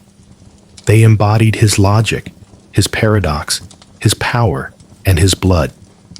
And the most disturbing truths were hidden just beneath the surface. The horrifying discoveries. For centuries, the Temple of the Feathered Serpent stood silent, a majestic, weathered structure half swallowed by time. Locals whispered legends. Scholars made guesses. But no one could have imagined what lay buried beneath its stone layers until archaeologists broke ground in the late 1980s and early 2000s. What they found was not just unexpected, it was disturbing. Hidden beneath the temple's foundations was a series of long-sealed chambers and pits, each filled with carefully arranged human remains. This was not the messy result of war or disease. This was deliberate, systematic, ritualistic sacrifice performed in cold blood. The victims, over 200 of them, were young men, many between the ages of 15 and 25. Some wore necklaces made of human jawbones. Others had their hands tied behind their backs. A few were decapitated. Obsidian knives, sharp and black as night, were scattered nearby, the unmistakable tools of ritual killing. And this is where it gets darker. The arrangement of the bodies followed geometric and symbolic patterns. They were not buried randomly. They were placed in quadrants, at cardinal directions, perhaps to mirror the cosmos. Even the number of bodies was significant. This was not just about death. It was about meaningful death. Offerings surrounded the victims. Jaguar bones, snakes, exotic shells from the distant Gulf of Mexico, figurines, and obsidian blades that had never been used in battle. This was not punishment. It was a gift. These young men, most likely warriors, were chosen not to die in shame, but to die as part of something transcendent. For the people of Teotihuacan, the very act of building a temple may have demanded human sacrifice. It was as if each stone had to be consecrated with blood. Each layer was only raised after an offering had been made. The deeper you dug, the more sacrifices you found. In one chamber, archaeologists discovered elaborate tunnels filled with mercury and mica, materials associated with the underworld. The floors sparkled like water. Was this a symbolic passage to the land of the dead, a mirror of the night sky? The more that was excavated, the more it felt like the temple was not built on top of death, but was built to contain it. The blood did not accidentally stain the stone. The stone was meant to hold the blood, and it was all for the gods. The cosmic alignment. Look closer at the Temple of the Feathered Serpent, and you will notice something strange, something unnerving. It does not just sit on the landscape. It is aligned with the cosmos. Teotihuacan was not built randomly. The entire city is laid out along precise cosmic axes. The central avenue of the dead runs 15 degrees east of true north. Not a mistake, but a deliberate shift, possibly to align with the setting of the Pleiades star cluster or the sun on specific ceremonial days. The Temple of the Feathered Serpent sits directly along this avenue, locking it into a grand celestial blueprint. But why? What were they trying to align with? Archaeologists and astronomers have debated this for decades. Some argue the temple aligns with the sunrise on the spring equinox. Others suggest it is linked to the planet Venus, the most sacred planet for Mesoamerican civilizations, often associated with war, sacrifice, and rebirth. When Venus rose or set, wars were declared, offerings were made, and temples were activated with ritual fire. Even the temple's dimensions seem intentional. The repetition of the number 7, the number of visible planetary bodies, appears in its tiered platforms. There is a symmetry, a rhythm, and a staggering understanding of both earthly mathematics and cosmic cycles. And beneath the surface, more clues. In 2003, archaeologists discovered a tunnel beneath the temple. Not a rough passage, but a deliberately constructed underworld. The walls were once covered in pyrite powder, a shimmering mineral that would have reflected torchlight like starlight. Combined with the pools of mercury and mica-lined walls, the tunnel appears to have been designed to replicate the cosmos. To walk through it would have been like walking through the Milky Way, a symbolic journey to the underworld, or perhaps to rebirth. Was this temple not just a place of sacrifice, but a cosmic machine, a portal connecting the earth, the sky, and the spirit world? Some scholars believe the people of Teotihuacan saw time as cyclical, not linear. Every ritual, every building, every sacrifice was not a one-time event. It was part of an eternal cycle. Death led to renewal. Sacrifice fueled rebirth. The temple's alignment may have helped to predict celestial movements, coordinate harvests, and, more importantly, determine when blood had to be offered. The Temple of the Feathered Serpent was not just looking at the stars. It was trying to talk to them. A political weapon. The Temple of the Feathered Serpent was not just a spiritual beacon. It was a political weapon. Its very design was meant to overwhelm, to intimidate, to remind every single person who saw it, whether local or foreign, who was in charge in Teotihuacan. Imagine standing in its shadow, 800 years ago. You, a visitor from a smaller city-state, would arrive on the Avenue of the Dead, already awestruck by the sheer scale of Teotihuacan. But when you reach the Temple of the Feathered Serpent, you would be silenced. Serpent heads staring down at you, their fangs bared. Jaguar symbols snarling from the stone. The plaza in front once hosted massive gatherings, not just for celebration, but for public ritual. You might have even witnessed a sacrifice. The ruling elite of Teotihuacan understood something essential. Fear is power, and nothing inspires fear like divine wrath.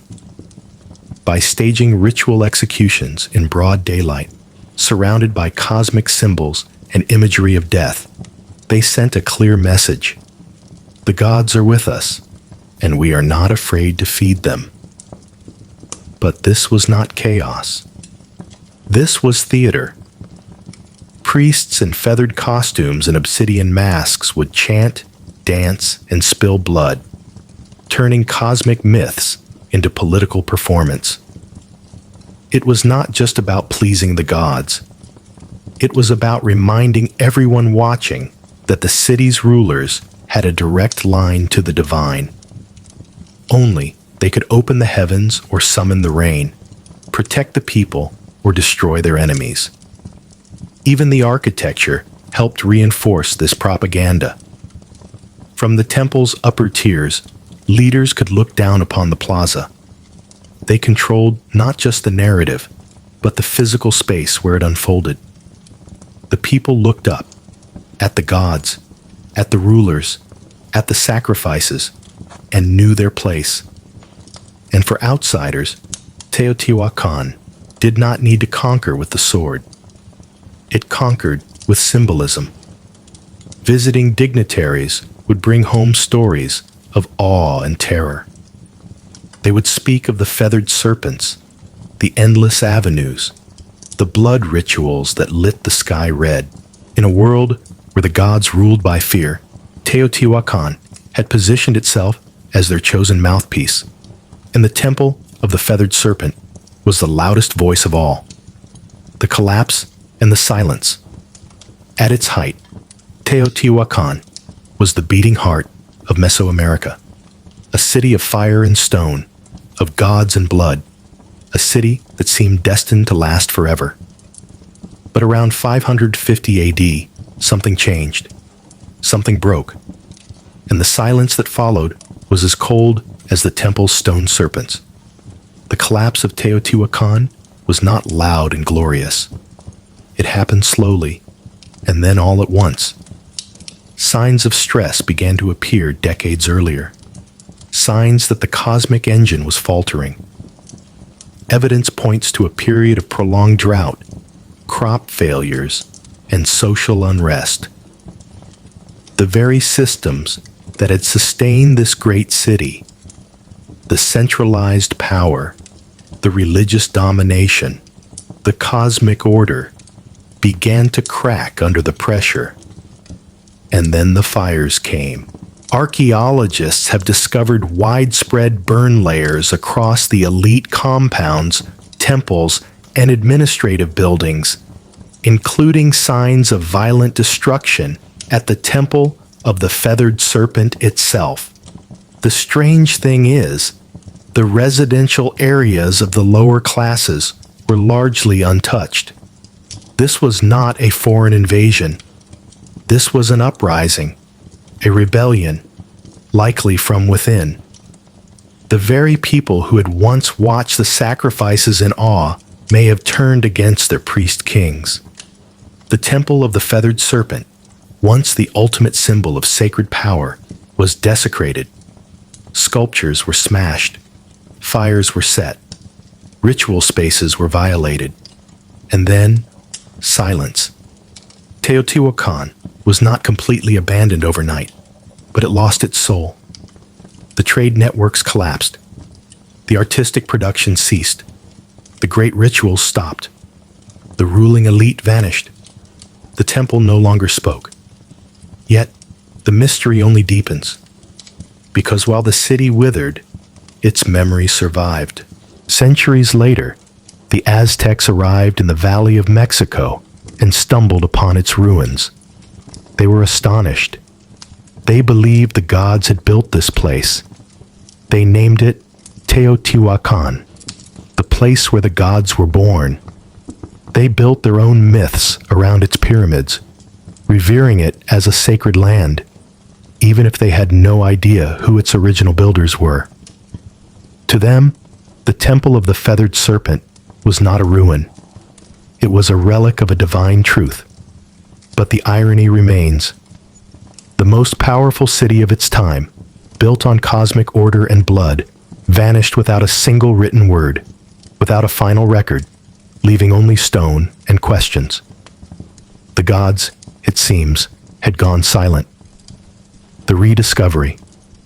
For over 1,000 years, the Temple of the Feathered Serpent lay buried under layers of dust, volcanic ash, and silence.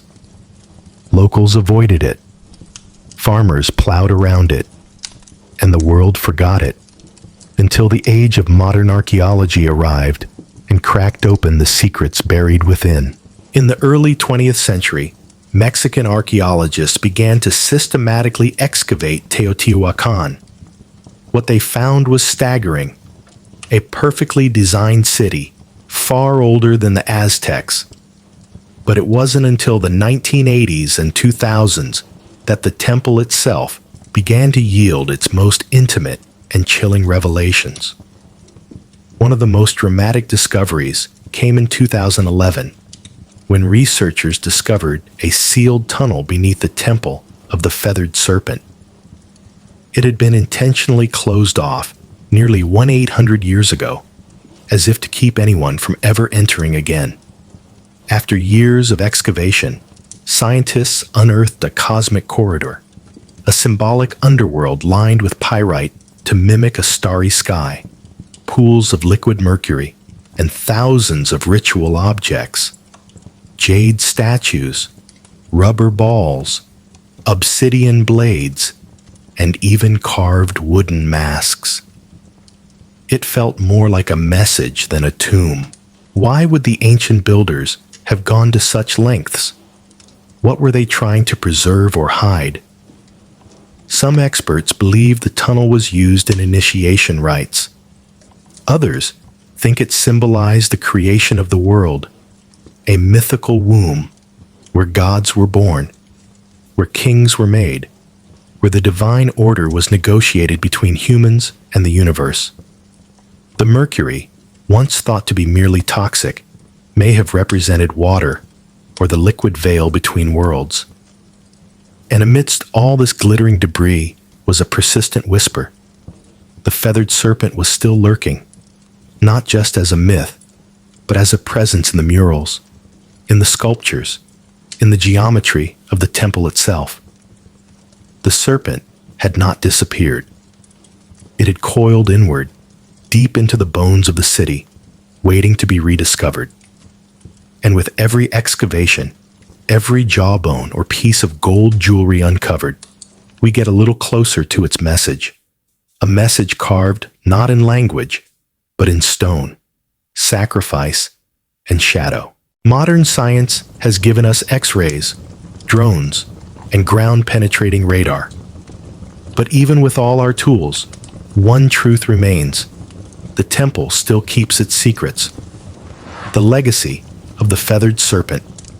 Today, the temple of the feathered serpent stands as a haunting monument, not just to a lost civilization, but to a way of thinking that fused power, the cosmos, and death into one unbreakable system. Tourists take pictures. Children run past the stone serpent heads, but the ground beneath their feet is saturated with 1,000 untold stories and over 200 known sacrificial victims. And the temple endures. Its legacy is not just architectural, it is psychological, spiritual, cultural. The feathered serpent, this paradoxical god of sky and earth, continued to evolve. He would be adopted by the Toltecs, then reborn by the Aztecs as Quetzalcoatl, where his myth took on a gentler tone. The bringer of knowledge, the god who wept for humanity, the one who vowed to return. This reimagining of the serpent god shows that myths do not die. They transform. Even in modern Mexico, the echoes of the feathered serpent live on in art, in murals, in literature, and in the national identity. The temple's image has appeared on coins, stamps, and even government buildings.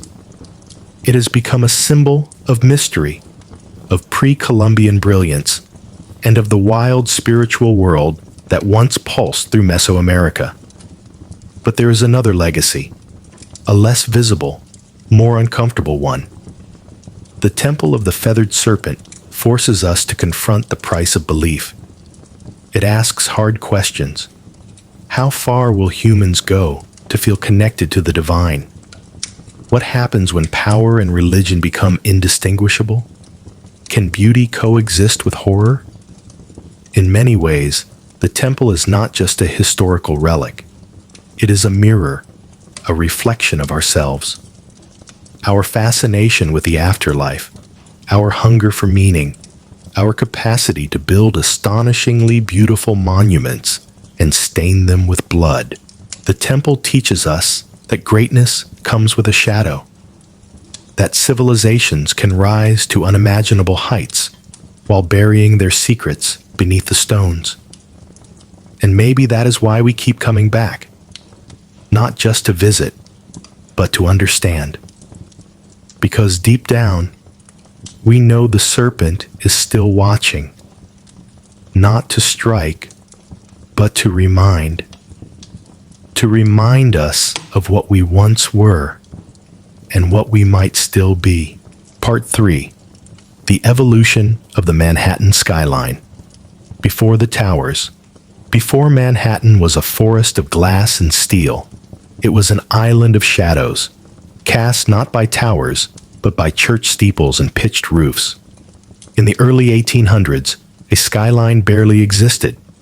The city clung to the southern tip of the island, a crowded warren of brick houses, timber-framed shops, and dirt roads.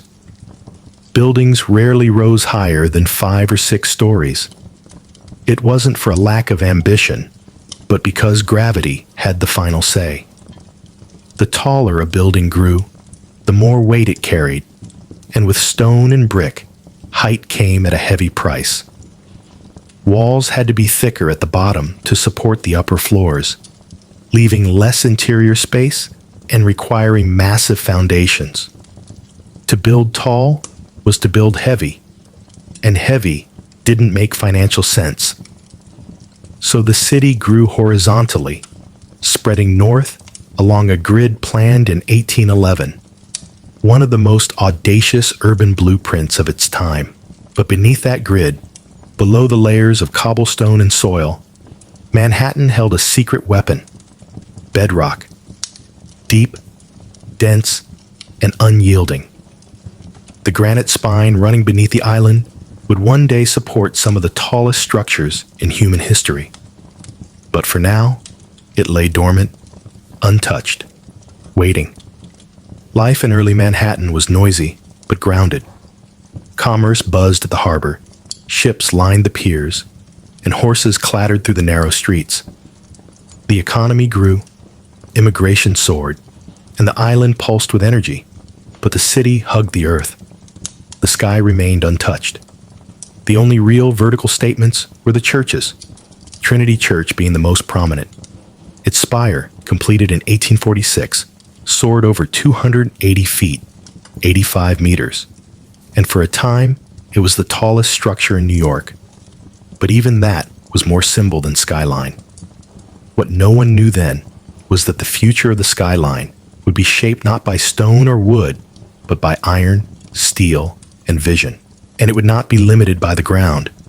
It would rise much, much higher. Manhattan wasn't a city of towers yet, but the stage was set. The island was ready. The dream was forming. And soon, the horizon would begin to stretch. Steel and elevators, breaking gravity. For centuries, gravity was the greatest architect in Manhattan. It kept buildings low, cities flat, and human ambition tethered to the earth. But in the mid-19th century, 2 breakthroughs would shatter the skyline. One lifted people, the other lifted buildings. The first came in 1852, when an inventor named Elisha Otis debuted his revolutionary safety elevator. In a dramatic demonstration at the New York Crystal Palace, Otis stood on a platform hoisted high above a crowd. He ordered the rope to be cut. The crowd gasped, but the platform didn't fall. A hidden mechanism locked the elevator in place. With that single, breathtaking moment, Otis changed the rules of height. Until then, the top floors of buildings were the cheapest. No one wanted to climb the stairs. But once elevators became safe and practical, those upper floors became premium space, offering light, air, and status. The vertical city suddenly made economic sense. But being able to move people up wasn't enough. buildings still relied on load-bearing walls, which grew thicker and more cumbersome the higher they went. That's where innovation number 2 came in, the steel frame. In the 1880s and 1890s, engineers began using steel skeletons to support the weight of buildings, allowing the exterior walls to become thin curtains instead of heavy structural anchors. This method, known as steel frame construction, gave architects a new freedom to build as high as the frame could handle. Suddenly, height was no longer a liability. It was a strategy. The technology had arrived. The materials were here. And Manhattan, with its solid bedrock and booming economy, was a perfect canvas. The island's tight geography encouraged vertical thinking, and its status as a financial capital meant that everyone, from banks to newspapers, wanted their names seen in the clouds. The elevator made the sky accessible. The steel frame made the sky buildable. Together, they didn't just change architecture. They redefined what a city could be. Now, the race would begin. Not outward, but upward. The first race to the sky. By the late 19th century, New York City was no longer content to spread out. It wanted to soar. The ground was full. The streets were packed, and the only place left to build was up. With steel frame construction and the elevator now established, Manhattan became a testing ground, and the skyline was a battlefield for ambition. The first shots were fired in the 1890s. In 1890, the New York World Building, headquarters of Joseph Pulitzer's newspaper empire, rose 20 stories over Park Row. It was the tallest office building in the world for a short time. Not to be outdone, the Park Row building claimed the next title in 1899, standing 391 feet, 119 meters tall. Each new tower was a statement, not just of wealth, but of vision. To build higher was to announce, "We are the future." Soon, the skyline began to sprout steel giants. The Singer Building, completed in 1908, soared to 612 feet, 187 meters, becoming the world's tallest building and the first to surpass the height of the Trinity Church spire, which had held the record for over 50 years. But even that didn't last. In 1913, the Woolworth Building took the crown. Designed by architect Cass Gilbert and financed in cash by retail magnate Frank W. Woolworth, it rose 792 feet, 241 meters, over 55 stories, in a soaring display of neo-Gothic beauty. Nicknamed the Cathedral of Commerce, the Woolworth wasn't just tall, it was majestic, an architectural sermon on the rise of America as a modern power. But this wasn't just architectural competition, it was brand warfare. Corporations and institutions vied for the tallest, most distinctive buildings, towers that would etch their names into the sky. Every new height was a headline, every silhouette a symbol. The skyscraper became the ultimate billboard, permanent, majestic, impossible to ignore. And beneath it all, the rhythm of progress beat relentlessly. Steam shovels dug foundations into the granite. Riveters hammered steel day and night.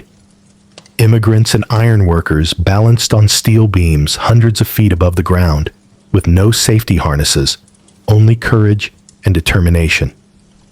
The skyline was no longer theoretical. It was real, and it was rising. The Art Deco dance. As the 1920s roared through Manhattan, the skyline began to dance, not just climb. This was the era of Art Deco, an age when architecture was not just about height, but about style. The Jazz Age poured its elegance into steel and stone, and New York's buildings became icons of movement, light, and energy. The most dazzling of them all was the Chrysler Building. Completed in 1930, it soared to 1,046 feet, 319 meters, briefly becoming the tallest building in the world. Commissioned by auto tycoon Walter Chrysler, the tower was more than a monument to corporate success. It was a symphony of design. Its stainless steel spire, built in secret and hoisted into place overnight, glittered in the sun like a crown. Decorative eagles, modeled after hood ornaments, jutted from the corners like guardians of the future. With its curves, chevrons, and machine-age details, the Chrysler Building didn't just touch the sky. It seduced it.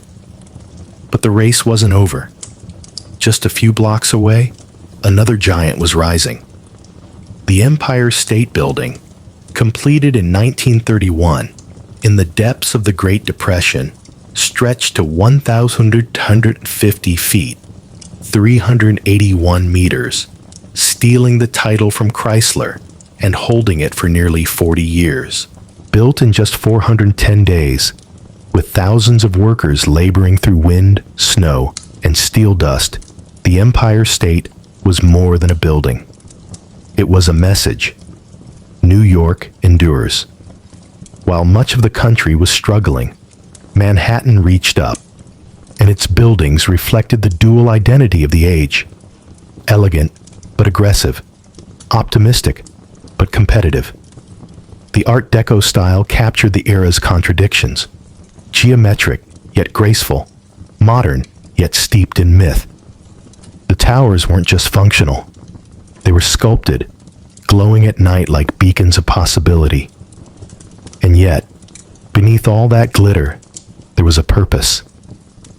These skyscrapers were built by tycoons and financiers who wanted more than profit. They wanted legacy, a permanent place on the skyline and in history. By the end of the 1930s, the silhouette of Manhattan was set. The city was no longer just a financial capital.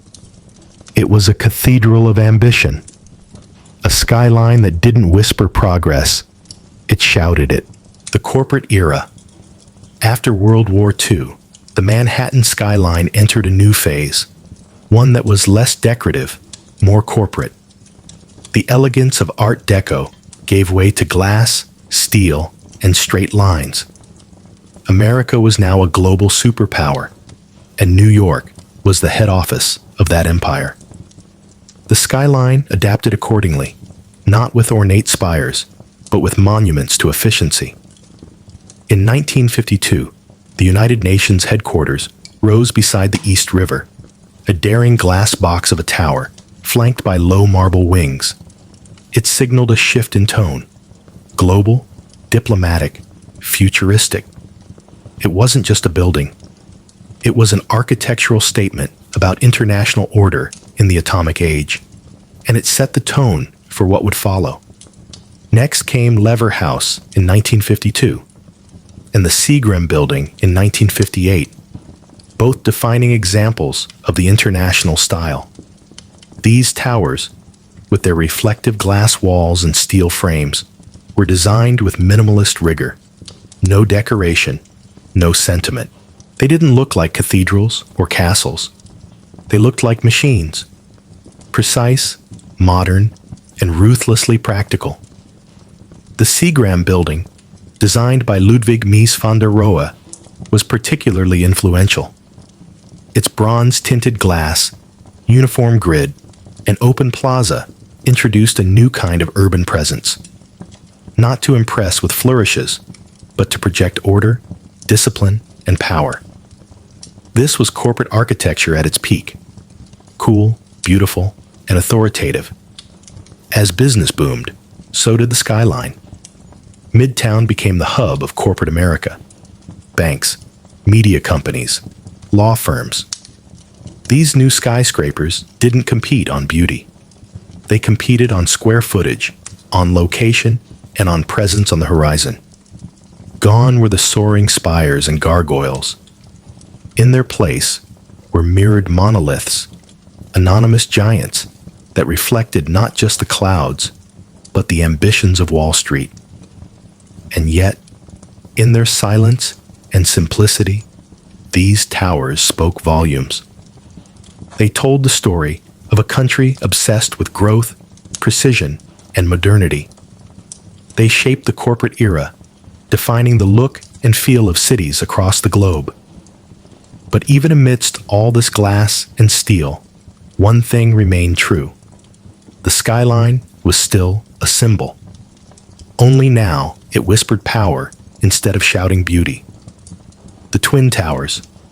By the late 1960s, New York was already a vertical masterpiece, but it still had room to dream bigger. That dream took shape at the southern tip of Manhattan, where a pair of identical towers would soon change the skyline forever. They were bold, controversial, and unlike anything the world had ever seen. They were the Twin Towers of the World Trade Center. Conceived as a hub for global commerce, the World Trade Center project was overseen by the Port Authority of New York and New Jersey. Architect Minoru Yamasaki designed the buildings with a radical minimalism, vertical lines, and aluminum skin, no setbacks. Each tower would stand over 1,360 feet, 415 meters tall, dwarfing every building that came before. The ambition wasn't just architectural, it was ideological, a statement of global connection, a new temple to capitalism. Construction began in 1966. To make way, an entire neighborhood, Radio Row, was raised. The foundation required a revolutionary technique known as the slurry wall, which allowed engineers to build deep into the soft riverbed while holding back the Hudson River. It was one of the most challenging engineering feats of its time. When completed in 1973, the Twin Towers were not universally loved. Some critics called them sterile or boxy. Others mourned the loss of the decorative spires of the past. But for many, the towers were pure presence, bold, confident, and majestic. They didn't dance with the sky like the Chrysler. They didn't taper like the Empire State. They stood firm, twin pillars of certainty and scale. More than just buildings, the World Trade Center became an international symbol of business, of unity, of American strength. People from all over the world visited the observation decks, dined at windows on the world, or simply gazed up in awe from the plaza below. For nearly 3 decades, the Twin Towers dominated Lower Manhattan. They anchored the skyline, giving it symmetry and gravitas. And while other cities built taller structures, none carried the symbolic weight of those 2 towers rising side by side. The skyline had changed again. This time, not with decoration or art, but with monumental ambition. The fall and the void. On the morning of September 11, 2001, the Manhattan skyline changed forever. Not by crane or construction, but by violence and smoke. In less than 2 hours, the Twin Towers of the World Trade Center collapsed into dust, fire, and twisted steel. Thousands of lives were lost, and the 2 columns that had defined Lower Manhattan were gone. The attack was not just an assault on people or buildings. It was an attack on symbols, on what those towers represented: commerce, modernity, freedom, ambition. For decades, the Twin Towers had defined the southern tip of the island. Their clean, monolithic forms had become a visual shorthand for New York itself. Now that skyline was fractured. In the days and weeks that followed, Lower Manhattan became a wound, open, smoldering, bare. Where there was once height and light, there was only absence. And that absence echoed. Photographs of the skyline looked hollow. The familiar silhouette was broken, and the space that had once pulsed with global energy became known as Ground Zero.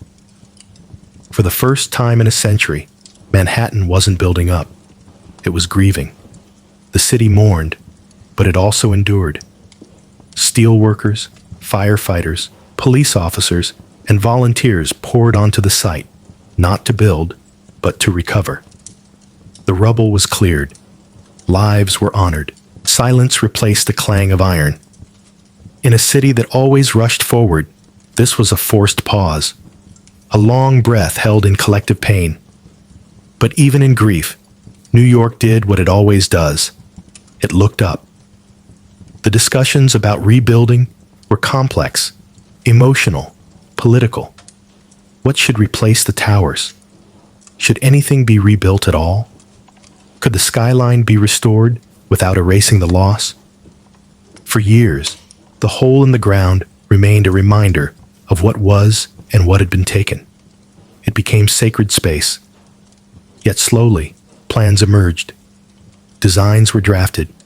The cranes returned. The steel returned. Not to erase the tragedy, but to create something new alongside it. But before anything was built, one truth was clear. The skyline was no longer just a symbol of power or ambition. It had become a memorial, a silhouette shaped by both triumph and tragedy. And the story was not over. Rebirth and rise. After the devastation, a city famous for its speed, ambition, and movement paused, not to surrender, but to reimagine. The rebuilding of the Manhattan skyline after 9/11 was not just a matter of architecture, it was a matter of identity. What would rise in place of the Twin Towers? The answers came slowly. In 2003, a design by architect Daniel Libeskind was chosen for the new World Trade Center site. It wasn't just about height. It was about healing, memory, and renewal. The plan would blend commercial space with public memorials, parks, transportation, and light. It was not a return to what was. It was a statement of what could be. At the heart of it all, a new tower stood up. One World Trade Center, originally called the Freedom Tower. Rising from the northwest corner of Ground Zero, it would become the tallest building in the Western Hemisphere at 1,076 feet, 541 meters, a number chosen to evoke the year of American independence. But this wasn't just about patriotism. It was about defiance, about rising again despite the loss. Construction began in 2006, and in 2014, One World Trade Center opened. Clad in shimmering glass and standing like a crystal obelisk, it did not try to imitate the past.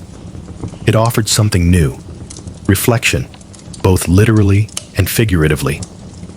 The building changes with the sky, glowing, darkening, disappearing depending on the light. It is presence without arrogance. Beside it, the 9/11 Memorial opened in 2011. Two deep voids where the original towers once stood, each with a continuous waterfall and the names of the lost inscribed in bronze. It is not just a part of the skyline, it is a part of the city's soul. The new skyline took years to take shape. Other towers rose, 3 WTC, 4 WTC, and 7 WTC. Each is sleek, modern, and purposeful. Together, they represent not just a city rebuilt, but a city transformed. New York didn't just replace what it lost, it evolved. It honored its past while building for the future.